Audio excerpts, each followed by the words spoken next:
उहाँ व्यक्तिको पछाडि हात धोएर लाग्नुभयो। अब आफ्नै अध्यक्षको पछाडि लाग्नुभयो। उहाँले गल्ती गरिसक्नुभयो। गल्ती गरेपछि पार्टीले अब उहाँलाई निकालिसकेपछि फेरि उहाँले अब माफी मागेर साधारण सदस्यता माग्यो भने पार्टीले उनीमाथि मर्सी देखाउला एउटा। अब यी त आर्जुको नोकर सरका व्यक्ति रहेछन्। यिनले जनताको पक्षमा केही काम गरेनन्। यी देउबाको घरमा यिनले भाँडा मान्ने हैसियत यिनको रहेछ। तर यिनलाई अब गृहमन्त्री बनाइयो।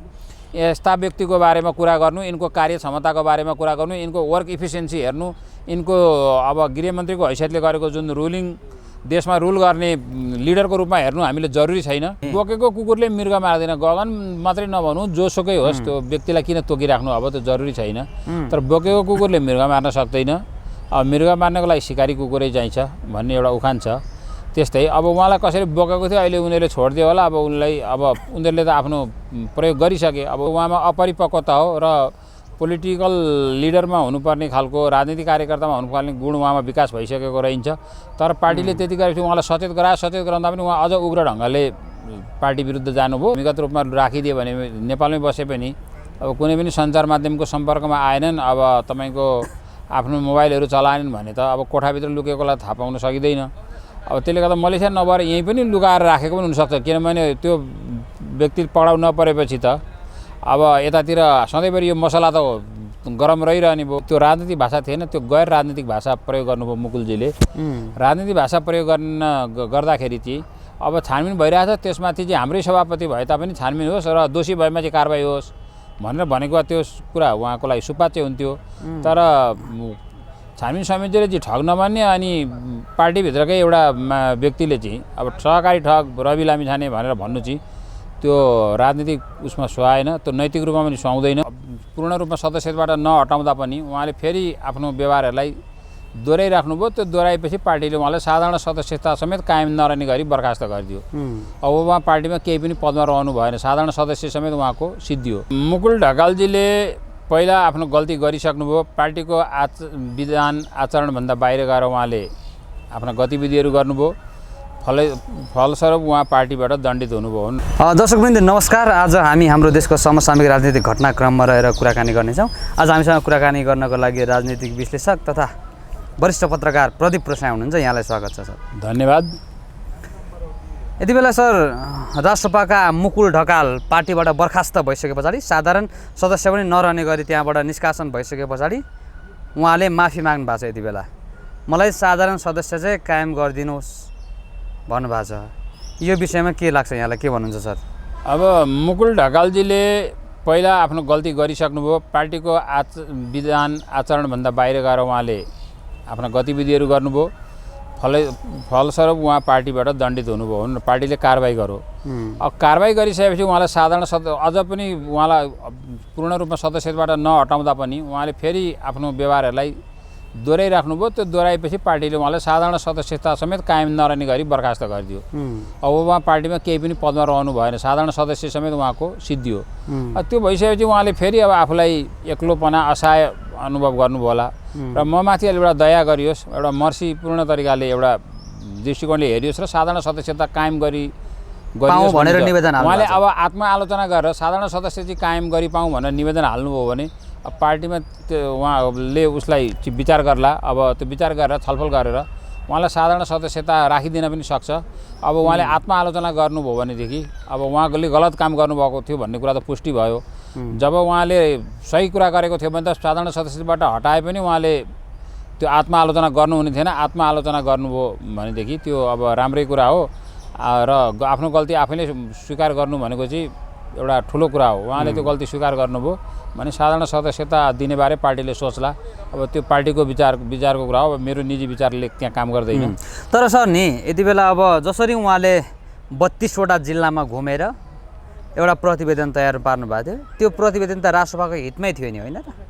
अब राष्ट्रपाको हितमा थियो कि गलत थियो त्यो प्रतिवेदन मैले पढेको छैन। तर उहाँले चाहिँदा नचाहिँदा कुराहरूलाई बाहिर ल्याउने काम गर्नुभयो र कुनै कुरा प्रतिवेदन बनाउन तयार गर्दा त्यो पहिला प्रतिवेदन तयार नभइकन बाहिर मिडियामा लाने हल्ला गराउने त हुँदैन नि। पहिला होइन, त्यो उहाँले प्रतिवेदन तयार गरेर ल्याइसके पछाडि चाहिँ पार्टीभित्र चाहिँ सल्लाह नभइकन मिडियामा बोल्नु चाहिँ उहाँको गल्ती देखियो। त्यो गल्ती हो, मिडियामा बोल्ने होइन।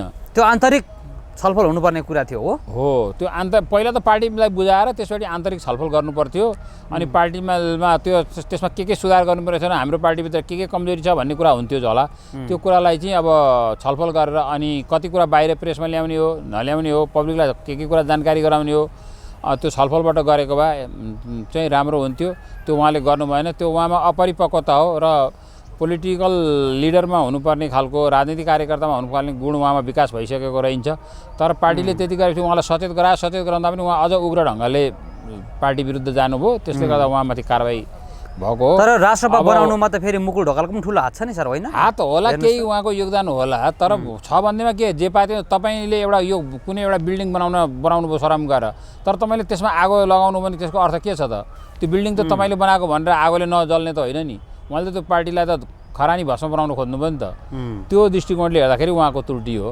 विशेष त सभापतिलाई नै आफ्नै पार्टीका सभापतिलाई नै उहाँले चाहिँ सहकारी ठगहरू भएको पार्टीमा म बस्दिनँ भनेर निस्किनु भएको थियो तर अहिले आएर माफी माग्नुमा चाहिँ के लाग्छ कुनै अरू पार्टीले पो चलाइरहेछ कि परिचालक हो कि जस्तो पनि लाग्छ भन्ने पनि छ धेरै आशय कुनै कुरामा छानबिन हुँदै सरकारले त्यो सहकारीको बारेमा छानबिन गर्दाखेरि उहाँले ठग भनेर त्यसरी अब तोकेर उहाँ ठग भनेर भन्नु चाहिँ उहाँको त्रुटि हो त्यो राजनीतिक भाषा थिएन त्यो गैर राजनीतिक भाषा प्रयोग गर्नुभयो मुकुलजीले राजनीतिक भाषा प्रयोग गर्दाखेरि चाहिँ अब छानबिन भइरहेछ त्यसमाथि चाहिँ हाम्रै सभापति भए तापनि छानबिन होस् र दोषी भएमा चाहिँ कारबाही होस् भनेर भनेको त्यो कुरा उहाँको लागि सुपाच्य हुन्थ्यो तर छानबिन समितिले चाहिँ ठग नमान्ने अनि पार्टीभित्रकै एउटा व्यक्तिले चाहिँ अब सहकारी ठग रवि लामिछाने भनेर भन्नु चाहिँ त्यो राजनीतिक उसमा सुहाएन त्यो नैतिक रूपमा पनि सुहाउँदैन र एउटा कुनै पनि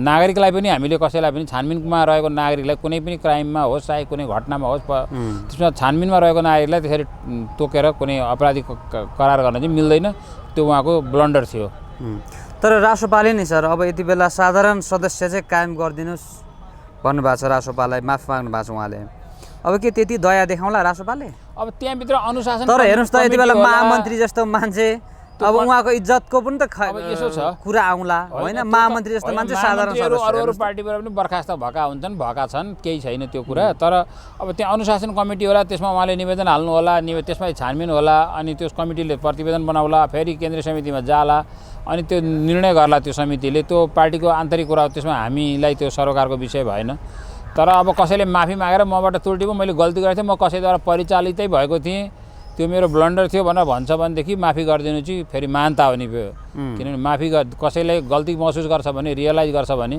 सुध्रिने मौका चाहिँ दिनुपर्छ तर सर यति बेला राष्ट्रपाललाई सकाउनुपर्छ भनेर अरू पार्टीहरू लागिरहेको भन्ने भन्छन् तर त्यही अरू पार्टीले पो परिचालन गरे हो कि जस्तो पनि धेरैजनाको आशय छ मैले त पहिले त्यही भनेको थिएँ उहाँलाई कसैले बोकेको जस्तो लाग्थ्यो तर बोकेको यहाँले त गगन थापाले उचालेको हो भनेर भन्नुभएको थियो नि बोकेको कुकुरले मृग मार्दैन गगन मात्रै नभनौँ जोसुकै होस् त्यो व्यक्तिलाई किन तोकिराख्नु अब त्यो जरुरी छैन तर बोकेको कुकुरले मृग मार्न सक्दैन अब मृग मार्नको लागि सिकारी कुकुरै चाहिन्छ भन्ने एउटा उखान छ त्यस्तै अब उहाँलाई कसरी बोकेको थियो अहिले उनीहरूले छोडिदियो होला अब उनीहरूले त आफ्नो प्रयोग गरिसके अब उसको काम छैन अब त उसलाई त अब स्क्राप बनाएर फ्याल्ने भए त्यो कुरा अहिले उसले अनुभूत गरे होला नि अनि उनले फेरि माफी मागे र अब मलाई पार्टीको साधारण सदस्य रहन दिनुहोस् भने साधारण सदस्य भयो भने कुनै दिन फेरि एक्सर्साइज गरेर माथि आउन सक्छु भन्ने पनि उहाँलाई फिलिङ्स भएको हुनुपर्छ तर सर यो तपाईँ पनि एउटा राजनीतिक विश्लेषक तपाईँको थट चाहिँ के छ अब राष्ट्रसभामा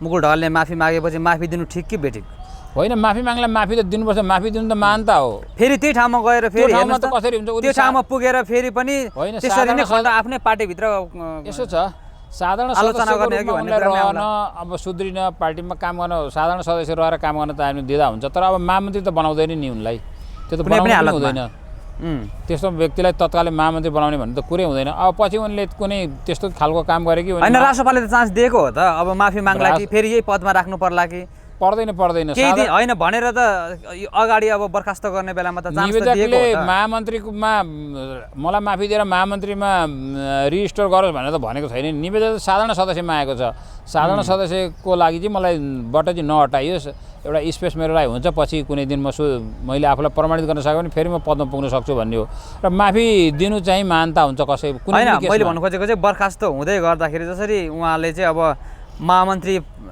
फेरि पनि माफी माग्ला कि भनेर रासोपाले चान्स त दिएका थिए नि त 1 महिना जति होइन दिएको थियो उनले गल्ती तर गरे झन् गलत काम गर्दै गलत गयो काम रासोपालाई आरोप लाउँदै गयो रासोपाको हरेक सांसदहरूलाई आरोप लाउँदै गयो सभापतिलाई नै सहकारी ठगको पार्टीमा किन बस्ने म भनेर न्यु खोज्नुभयो व्यक्तिगत रूपमा पनि जानुभयो त्यो कारणले गर्दाखेरि चाहिँ अब उहाँले गरेको कामहरू राजनीतिक गतिविधि थिएनन् राजनीतिक गतिविधि गर्दाखेरि पार्टीलाई को स्वस्थ आलोचना गरेको पार्टीले निष्कासन गर्नु हुँदैन थियो उहाँ व्यक्तिको पछाडि हात धोएर लाग्नुभयो अब आफ्नै अध्यक्षको पछाडि लाग्नुभयो उहाँले गल्ती गरिसक्नुभयो गल्ती गरेपछि पार्टीले अब उहाँलाई निकालिसकेपछि फेरि उहाँले अब माफी मागेर साधारण सदस्यता माग्यो भने पार्टीले उनीमाथि मर्सी देखाउला एउटा अब त्यहाँ पनि त मानिसहरू छन् ती सबै मर्सीलेस त छैनन् अनि ममाथि एउटा मर्सी कायम होस् र साधारण सदस्य राखियोस् दया देखाइयोस् भनेको दयाको भिख माग्ने भनौँ अर्चना गर्नेलाई चाहिँ निराश चाहिँ पार्नु हुँदैन भन्ने मेरो भनाइ छ साधारण सदस्य मा दिए हुन्छ फेरि साधारण सदस्य बनाइमा ल्याइदिए हुन्छ त्यो त पार्टीको कुरा हो तर मैले त्यसमा यसै गर्नुपर्छ भन्न त मिल्दैन तपाईँको थट मेरो विचारमा त साधारण सदस्य रहन दिए हुन्छ सर यति बेला अब यो सहकारी प्रकरण सहकारीबाट अपचलन भएको कुरा धेरै ठुलो इस्यु छ हाम्रो नेपालमा इस्यु बनाएको छ जस्तो यति बेला जीबी राईको चाहिँ जसरी उहाँ विरुद्ध पक्रापुर्जी जारी भइसके पछाडि उहाँको पासपोर्ट चाहिँ रोका गरिएको थियो अर्थात् कुनै पनि देशमा फ्लाइटबाट कुनै पनि देशमा अर्को देशमा जान नपाउने भाग्न नपाउने भनेर त्यसरी रोका गरिएको थियो तर यति बेला मलेसियामा छ भनेर धेरैजनाले भनिरहेका छन् त्यति बेला त्यो पासपोर्ट कसरी कसले कुन चाहिँ नेताले र कुन चाहिँ पार्टीबाट फुका गरियो र त्यहाँ पुगे भन्ने पनि एउटा क्वेसन छ जस्तो धेरैले चाहिँ के भनिरहेका छन् भने यति बेला यही सरकारले यही गठबन्धनको सरकारले काङ्ग्रेस र एमाले नै यो जीबी राईलाई चाहिँ कुनै न कुनै घरमा नेपालमै लुकाएर राखेको छ पनि भन्छन् यति बेला यो पनि ठुलो एउटा शङ्का गर्ने बाटो रह्यो सर अब के लाग्छ यो विषयमा के अब हुनसक्छ प्रहरी प्रशासनको ध्यान त्यो अन्त मोड्नको लागि पनि मलेसियामा भेटेको देखेको जस्तो कुरा गरेका हुनसक्छन् अब एक ठाउँ कतै भूमिगत रूपमा राखिदियो भने नेपालमै बसे पनि अब कुनै पनि सञ्चार माध्यमको सम्पर्कमा आएनन् अब तपाईँको आफ्नो मोबाइलहरू चलाएनन् भने त अब कोठाभित्र लुकेकोलाई थाहा पाउन सकिँदैन अब त्यसले गर्दा मलेसिया नभएर यहीँ पनि लुकाएर राखेको पनि हुनसक्छ किनभने त्यो व्यक्ति पक्राउ नपरेपछि त अब यतातिर सधैँभरि यो मसला त गरम रहिरहने भयो अनि त्यो आफ्नो राजनीतिक मसलाको रूपमा उसलाई प्रयोग गरिरहेछन् तर एउटा व्यक्तिलाई अब यसरी लामो समयसम्म राजनीतिक मसलाको रूपमा प्रयोग गरेर लुकाएर भन्दा बरु कानुन अगाडि ल्याएर राज्य प्रशासनको अगाडि ल्याएर उसलाई त्यो जीबी राईले पनि बरु मुद्दा फेस गर्दा राम्रो हुन्छ यो लुकेर फलान ठाउँमा छ यहाँ छ उहाँ छ कहीँ लुकेर भूमिगत जीवन बिताएर भन्दा उनले कानुनी रूपमै फेस गर्ने अथवा रकम कहाँ लगेछ होइन सर यहाँ कस्तो देख्यो भने नि उहाँको जुन पासपोर्ट रोका गरिएको थियो नि कुनै पनि फ्लाइटबाट कहीँ जान नपाउने भनेर तर मलेसियामा छ भन्दै गर्दाखेरि चाहिँ उहाँको पासपोर्ट त फुका हुनु पर्ला होइन फ्लाइट गर्न पाउने भनेर त्यसो हुँदै गर्दा त कुनै न कुनै राजनीतिक दलले संरक्षण गरेर राखेको रहेछ भन्ने त देखियो त रोका भनेको नेपालले आफ्नै देशमा मात्रै रोका गरेको हो कि अब इन्टरपोल मार्फत अन्तर्राष्ट्रिय संसारभरिको इमिग्रेसनमा रोका गरी रोका गरेको त्यो होइन फ्लाइट टिकटै नेपालबाट लिन नपाउने भनिसके पछाडि त भनेको थियो अब नेपालमा त के अर्को पासपोर्ट बोकेर पनि मान्छन् एउटै मान्छेले धेरै पासपोर्ट बोक्छन् अपराध गर्ने मान्छेहरूमा त कुनै हुँदैन तर जीबी राईले अब के गराएछन् भन्ने कुरा त भनेपछि जीबी राईको पनि दुईटा पासपोर्ट धेरै पासपोर्ट हुन सक्छ भन्ने पनि शंका हो आशंका हुन पनि सक्छ नहुला भन्ने छैन किनभने पासपोर्ट त अब नेपालमा बिक्री हुन्छ नि तपाईले अब विदेशीहरू देख्नुहुन्छ होला अब अपराधीहरू अन्तर्राष्ट्रिय माफियाका मानिसहरूले विभिन्न खालका पासपोर्ट बोकेर एउटै व्यक्तिले 5 खालको पासपोर्ट प्रयोग गरिराखेको हुन्छ 5 देशको अनि तिनीहरूलाई अब तिनीहरूको फोटोहरू भनौँ अब तिनीहरूको आँखाको नानीहरू स्क्यानिङ गर्ने प्रचलन छ तर तपाईको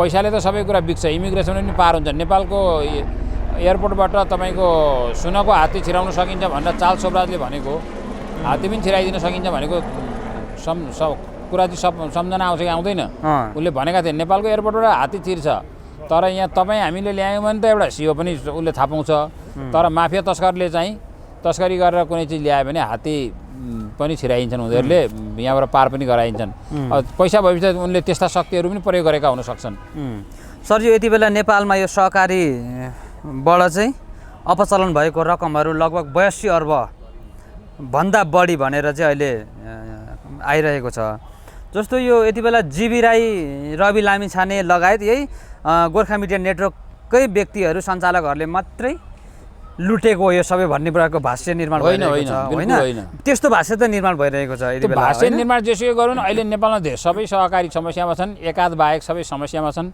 अब यो जो हाइलाइट भए राजनीतिक 82 अर्ब अपचलन भएको भन्ने छ सर। गोर्खा मिडियाको कुरा चाहिँ राजनीतिक रूपमा इस्यु बनाइएर बढी ल्यायो, तर त्योभन्दा ठुला अरू सहकारीमा पनि लखनऊ लुट भएको छ, त्यस्ता सयौँ छन्। र मैले बारम्बार पहिलेदेखि भनिरहेको होइन, काङ्ग्रेसका कार्यकर्ताहरूले 100 16 अर्बसम्म अपचलन गरेको भन्ने त कार्पोरेट मिडियाहरूले बनाइसकेको छ। अरब छ। अब अहिले काङ्ग्रेसको उपसभापति रहेका यी धनराज गुरुङ पनि यसमा फँसेका छन्। उनले पनि श्रीमतीको नाममा यसरी पैसा राज्यबाट लुटेका छन्। अर्को सार्वजनिक लेखा समितिका सभापति रहेका छन् जुन पोखरेल, उनले पनि श्रीमतीको नाममा लुटेका छन्। उनीहरूले त झन् अर्काको जग्गा दायित्व राखेको जग्गा ब्याङ्कमा लगेर राखेर पैसा निकालेर आफै चलाएका छन्। त्यसर्थ सहकारी लुटमा चाहिँ सबै पार्टीहरू संलग्न छन्। यी सबै लुटेरा हुन्। अहिले नेपालमा पार्टीमा बसेका मानिसहरू कुनै पनि इमान्दार छैनन्। यी सबै लुटेराको ग्याङ हो, ग्याङस्टर हो। यिनीहरूको पोलिटिकल पार्टी छैन, होइन, यो यिनीहरूमा कुनै पोलिटिकल भिजन पनि छैन। देश लुट्नलाई यिनीहरू अगाडि बढेका छन् र यिनीहरूबाट देश जोगाउन सक्यो भने यो देशको भविष्य लगभग अन्धकारमय नै छ। यो गोर्खा मिडिया नेटवर्कमा चाहिँ अब जसरी ग्यालेक्सी 4K टिभीमा गोर्खा मिडिया नेटवर्कको माध्यमबाट लगानी गर्यो भन्ने कुरा छ। जस्तो रवि लामिछाने, जीबी राईले चाहिँ रवि लामिछानेलाई चाहिँ ग्यालेक्सी 4K स्थापना भइसके पछाडि 8 महिना 29 दिन पछाडि लगभग 9 महिना पछाडि मात्रै नियुक्त गरेको पाइयो त्यहाँ। अब रवि लामिछाने आइसके पछाडि चाहिँ कुनै पनि सहकारीबाट रकम रवि लामिछानेको नामदेखि आएको भेटिएन। यति हुँदै पनि रवि लामिछानेलाई चाहिँ खेदिराख्नुपर्ने, अब रवि लामिछानेलाई अझै छानबिन गरौँ भन्ने, अझै प्रमाणहरू जुटाउँ भन्नु जरुरी छ कि छैन? यति बेला जीबी अहिलेका हाम्रा गृहमन्त्री चाहिँ व्यक्तिगत रूपमा रवि लामिछानेलाई खेदाउनतिर लागिरहेका छन् कि यति पावर जीबी राईलाई खोज्नमा लगाएको भए चाहिँ लगभग भेटिसक्यो यो होला एउटा भन्ने पनि छ। लज्जाको विषय हो। एउटा व्यक्ति लुकेको छ, अब यत्रो एउटा स्टेट चाहिँ खोज्न लागिरहेछ तर भेटिँदैन। 3वटा सरकार परिवर्तन हुँदा पनि भेटिँदैन, यो आश्चर्यको कुरा हो। गृहमन्त्री त नालायक व्यक्ति रहेछन्, यिनको कुरै नगरौँ। अब यिनलाई त म नेता पनि मान्दिनँ, म गृहमन्त्री पनि मान्दिनँ। जब काठमाडौँमा यत्रो भयङ्कर बाढी आयो, काठमाडौँ जस्तो ठाउँमा यत्र जहाँ लाखौँ लाख सेना प्रहरी छन्, हेलिकप्टर छ, साधन स्रोत छ, तालिम प्राप्त व्यक्तिहरू छन्, घरको छतमाथि गुहार मागिरहेका मान्छेहरू बगेर मरे। अब त्यसमा रेस्क्यु गरेन, भरे सेनालाई दोष दिएर भिजिबिलिटी छैन भनेर सेनालाई दोष लाउने काम गरे। यी गृहमन्त्री त नालायक भन्दा पनि नालायक रहेछन्। जनताको जीवनप्रति यिनलाई केही मतलब छैन। यिनी अब यी त आर्जुको नोकर सरका व्यक्ति रहेछन्। यिनले जनताको पक्षमा केही काम गरेनन्। यी देउबाको घरमा यिनले भाँडा मान्ने हैसियत यिनको रहेछ, तर यिनलाई अब गृहमन्त्री बनाइयो। यस्ता व्यक्तिको बारेमा कुरा गर्नु, यिनको कार्य क्षमताको बारेमा कुरा गर्नु, यिनको वर्क इफिसियन्सी हेर्नु, यिनको अब गृहमन्त्रीको हैसियतले गरेको जुन रुलिङ, देशमा रुल गर्ने लिडरको रूपमा हेर्नु हामीले जरुरी छैन। अब यिनको बारेमा धेरै चर्चा गर्नुको भनेपछि त्यहाँ उद्धार गर्नको लागि भिजिबिलिटी भएन भन्ने अभिव्यक्तिले यहाँको चित्त पनि दुख्यो हो। चित्त दुखो, धेरै चित्त दुखो। यी मान्छे अब राष्ट्रका जनताप्रति माया मोह नभएका, यो हृदयहीन शून्य, विवेकहीन, हृदयहीन, दया शून्य, यी मर्सिलेस मान्छे हुन्, क्रुवल मान्छे रहेछन् यी मान्छे। अब यस्ता मान्छेलाई हामीले देशमा गृहमन्त्रीको रूपमा स्वीकार गर्नु परेको छ, यो हाम्रो लागि दुर्भाग्य हो। यति बेला अब संयुक्त राष्ट्रसङ्घको कार्यक्रममा लगभग 15 दिन बिताएर 10 देखि 12 दिन भनौँ होइन, 12 दिन बिताएर हाम्रो प्रधानमन्त्री आउनुभयो। संयुक्त राष्ट्रसङ्घको कार्यक्रममा अधिकांश देशका त्यहाँ पुगेका प्रधानमन्त्रीहरू 2 देखि 3 दिनमा आफ्नो देश फर्किनुभयो। तर हाम्रो प्रधानमन्त्री 12 दिनमा 22 जनाको टोली लिएर फर्किनुभयो र 1 अर्ब खर्च गर्यो उहाँहरूले त्यहाँ। अब यो देशलाई कति विकास भयो त्यो 1 अर्ब खर्च गर्दै गर्दा भन्ने कुरा पनि क्वेसन पनि आउला। अब के लाग्छ सर? नेपालका प्रधानमन्त्रीको खासै राष्ट्रसङ्घमा भूमिका हुँदैन। हाम्रो भूमिका भनेको एउटा पिस किपिङमा ब्लू हेलमेट भनौँ, शान्ति सेना पठाउने हो। सेना छ, अब सेनालाई केही आर्थिक लाभ पनि हुन्छ, पिस किपिङमा अलिकति काम पनि गर्छ भनेर पठाउने हो। त्यसबाहेक नीतिगत उसमा महासभामा नेपालको खासै रोल हुँदैन। अब कुनै बेला यसो कुनै समितिहरूमा त्यहाँ सभापति बनाइदिन्छन् सानो देशको अब उसले हैसियतले, तर प्रधानमन्त्री त्यसको लागि मात्रै गएका छैनन्। उनी त सहयोग गर्न, जनता मरिरहेका छन् यतातिर, मोज मजा भोज गर्न, तर त्यहाँ उनले नेपालीहरूको सभालाई सम्बोधन गर्न सकेनन्, एड्रेस गर्न सकेनन् र उनी भागे त्यहाँबाट। उनलाई कालो झन्डा देखाइने भयो र उनी अब विभिन्न कुराको व्यवस्थापन गर्दै आफ्ना मान्छेहरू भेट्दै, नाता कता गर्दै, धन सम्पत्ति थियो भने थानको लाउँदै हिँडेका थिए होलान्। तर यी मान्छेमा पनि, यी अहिलेका हाम्रा प्रधानमन्त्री केपी शर्मा ओलीज्यूमा पनि एउटा भावना शून्य रहेछ। एउटा स्तरभन्दा तल्लो खालको उहाँले कुरा गर्नुभयो आएर यत्रो देशमा भयावह अवस्था हुँदा पत्रकारहरूसँग उहाँ भाग्नुभयो। अब पत्रकारसँग गुड क्वेसन भनेर भैँसी उहाँले त दुहेको कुरा टार्नुभयो। अब राष्ट्रको महासभा भैँसी दुन गएको होइन भने उहाँलाई भैँसी दुन अरबौँ खर्च गरेर पठाएको पनि त होइन नि त देशले। भनेदेखि उहाँले त्यो त्यस्तो खालको ओठे जवाब भन्छौँ हामी, त्यो ओठे जवाब दिनुभयो। यो त भेडा गोठालाले पाहाडमा भेडी गोठमा गर्ने खालको जस्तो कुरा होइन उहाँले अनुत्तरदायी हुनुभयो उहाँ त। के भन्नुभयो भने गर्नुभयो। यो अब विषयलाई के प्रधानमन्त्री भन्नुहुन्छ जस्तो भन्दाखेरि गरिमामय पदमा उहाँले बस्ने त गुड मान्छे- न्युज गुड क्वेसन भनेर भाग्नुभयो। भन्दैछु प्रधानमन्त्री जस्तो गरिमामय पदमा बस्ने मान्छेले त्यस्तो खालको ओठे जवाब दिने होइन त। उहाँ प्रत्येकचोटि उखान टुक्का दिनुहुन्छ, कहिलेकाहीँ उखान टुक्काले रमाइलो ल्याउँछ निरस भएका बेला, निन्द्रा लागेका निन्द्रा हट्ला। तर प्रत्येक कुरामा उखान टुक्का र यस्ता ओठे जवाबले देश बन्दैन। सर अब हामी अन्तिममा छौँ, अन्तिममा के भन्नुहुन्छ हाम्रो हेरिराख्ने अन्तिममा दर्शकहरूलाई? अब म के भन्न चाहन्छु भन्दा देश अहिले बाढी पहिरोबाट आक्रान्त छ। हजारौँ हजार नेपालीहरूको घरबार टुटेको छ, मानिसहरू मरेका छन्, भौतिक संरचनाहरू छतबिछत भएको छ। दसैँको मुखमा मानिसहरू घर जान पाएका छैनन्। यति बेला कालाबजारी तस्कर माफियाहरू एकदम मौलाएका छन्। अब 5,000को टिकटलाई 12,000 पुर्याएका छन् एभिएसन चलाउने माफियाहरू। अब तपाईँको सवारी चलाउनेहरू त्यस्तै छ। बजारमा एउटा सामान्य उपभोग्य सामानको भाउ 3 गुणा बढाइएको छ। 20 रुपियाँ किलोको भिन्डीलाई चाहिँ अहिले 200 रुपियाँ किलोमा बेचिरहेछन् बजारमा। प्रत्येक चिजमा ठगी छ। अब यसमा सरकार मरेको छ। म त नेपालको सरकारलाई मृत सरकार भन्छु।